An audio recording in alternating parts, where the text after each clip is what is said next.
What is up, divine beings? Peace, love, abundance, blessings. Today's message from Spirit is the breaking point is the spiritual activation point. And perspective is really necessary when you look at any obstacles and adversities that you're going through in your life, especially when they deal with the themes of betrayal, when they deal with the themes of heartbreak and getting out of a karmic relationship. Karmic relationships are difficult relationships that we go through in order to grow. And it's not easy. It's not cute. It's not peaceful. It's not pleasant. But sometimes when we go through situations where our own power is being questioned, our own voice is being silenced, our own individuality is being suppressed, sometimes those confinements actually lead us to expand higher than we think we can even expand into. So there's this feeling of, if anybody here has gone through any type of recent opposition from somebody, this can be an ex-romantic partner, this can be even a family member, this can be some type of friend. I'm almost getting this feeling of those experiences are sometimes necessary, because those of us who are intuitive, those of us who are empathic, those of us who have spiritual gifts, sometimes we don't even realize the extent of what we're able to see and the extent of what we're able to alchemize and manifest and the frequencies that we walk with. And other people externally can see it for us. And people cannot suppress your power or take away your power, but what they can do is spread in doubt. What they can do is cloud your vision. And I almost get this feeling of, if you've been in some type of position where maybe somebody made you not see your own worth, maybe somebody misguided you, maybe somebody misled you, that was kind of necessary. And I know that sounds harsh, but there's this sentiment of, once you know what it's like to not trust your intuition, you understand why it's so vital and crucial to always believe in it. So it becomes this sort of bitter medicine of, okay, I've been through that breaking point of when I didn't put myself first. I've been through the breaking point of when I didn't prioritize myself. I went through the breaking point of when I put somebody else before me. And that's okay. I think that a lot of people who are empathic go through that experience. And what ends up happening is that we shift, we recalibrate, and we grow. And I'm really getting this strong emphasis of empaths who are healers, who are always giving nourishment to others, are always giving energetic revitalization to others. I get the feeling of you helping others resurrect, even like this feeling of people who could be stuck, people who could be depressed, people who could be isolated, people who are always home. It's almost like I get this feeling of like, you know how to get people who are stuck to see the sun again, to feel like sun again, to feel like sunshine again. And sometimes people will see that gift and want to keep you for themselves. Sometimes people will see the energy that you walk with and want to store it for themselves, because there are a lot of people, unfortunately, in this world who, yes, they need healing. Yes, they're stuck in their karmic cycles, and it's like they don't know how to generate peace within themselves. They don't know how to generate confidence within themselves. They don't know how to generate joy within themselves.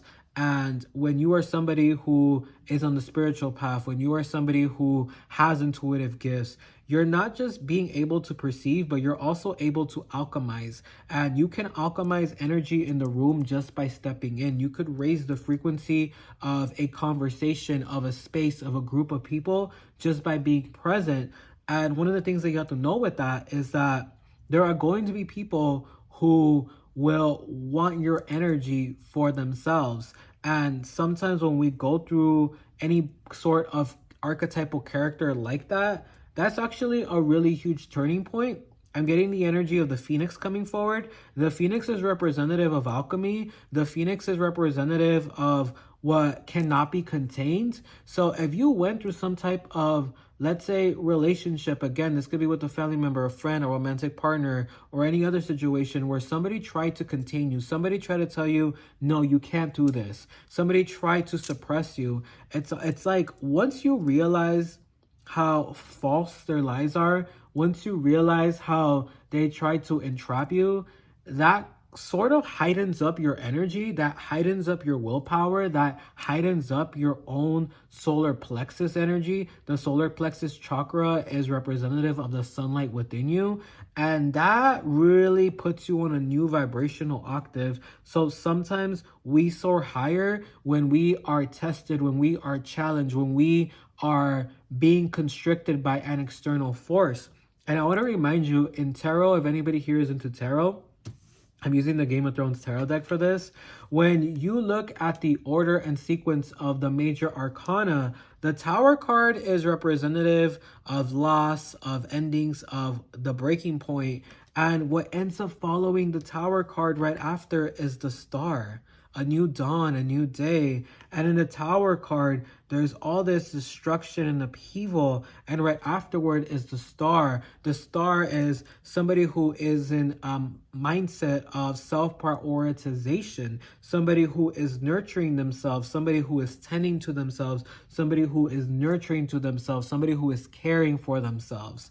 So once you go through that moment of that avalanche, that falling off a cliff, you don't even realize that you're gonna rise higher than you even thought. So it's very much like jumping off a cliff, maybe even being pushed off a cliff by the universe, by spirit, by source, and not understanding that as when you think you're about to fall, one, you're caught, and two, you rise up even higher. All right. So that's the message that I'm really getting here. And for anybody who's watching, I need to tell you something. I'm getting the message from Spirit, from Source, that, and I'm getting, I don't know why I'm seeing Archangel Metatron. If anybody who works with Archangel Metatron or is interested, I'm seeing Archangel Metatron and I'm seeing his symbol. And what I'm being told is that for those of you who are watching, when you have spiritual gifts, you have to understand that you're walking with a lot. You have to understand that these are gifts that are meant to be used in what ways feel right for you. And yes, you are somebody who can alchemize and transmute energies for others, but that doesn't necessarily mean that you have to do it in a way where people are breaking boundaries with you. That doesn't mean you have to do it in a way where people are being codependent on you. I'm going to pull some cards from tarot just for fun. I have the Five of Pentacles, and I'm getting this energy of like people who feel a sense of lack. Like the collective could feel like, I don't know how to make myself happy. I don't know how to feel good. And I almost get this feeling of maybe feeling like if they cling on to you, some good energy is going to rub off on them.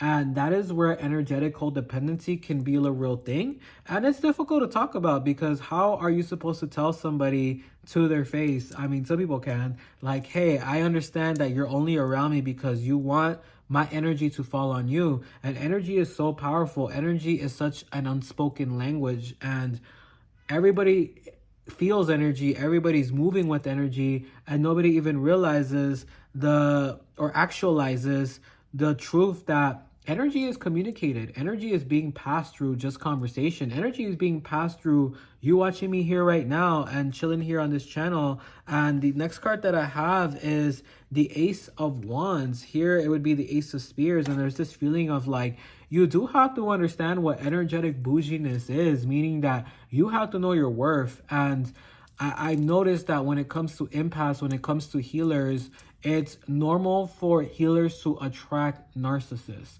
because healers come with a certain high vibrational light, high vibrational frequency that is divinely given, and narcissists do not know how to produce that type of warmth or that type of light. So when they see you, they're going to be strategic and wanting to form relationships with you.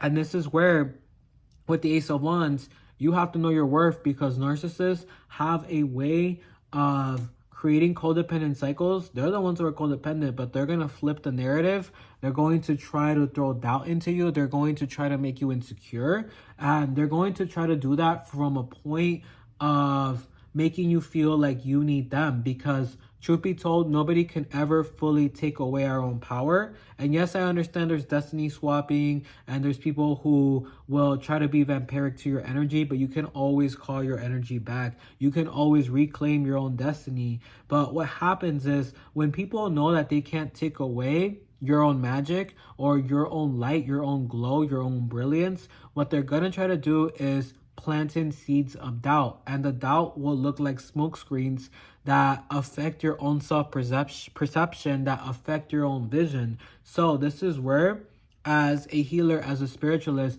you have to be very vigilant in your own self-worth. You have to know your own value. You have to know and, give recognition to the fact that you do walk with a spiritual anointment. You do walk being spiritually blessed. And some people just walk with that energy, and it's not necessarily a hierarchy. It's just the understanding that some of us are here to help the collective raise their vibration and help the collective shift. And when we interact with people, we have to realize that we're putting our energy into it, into these interactions, into these conversations, and we're filtering out their energies as well. So you do have to be picky about your company, all right, for my empaths out there. And it's difficult because a lot of empaths end up being hermited for that reason. A lot of spiritual workers and healers end up being hermited for that reason. And I really want to get to the point of creating community with people who are high vibrational, creating community with people who are in the path of spirituality, of magic, of alchemy, and for us to realize that, hey, one, we can be around other spiritualists, and two, we can be around people who give recognition to our energetic presence, give recognition to the energetic healing that we provide through the work that we do, through even just being in conversation with us, because empaths, whether they know it or not, they're always working. If you're an empath, if you're a healer, even just through you talking, you can inspire people, you can awaken stuff in people that has been dormant.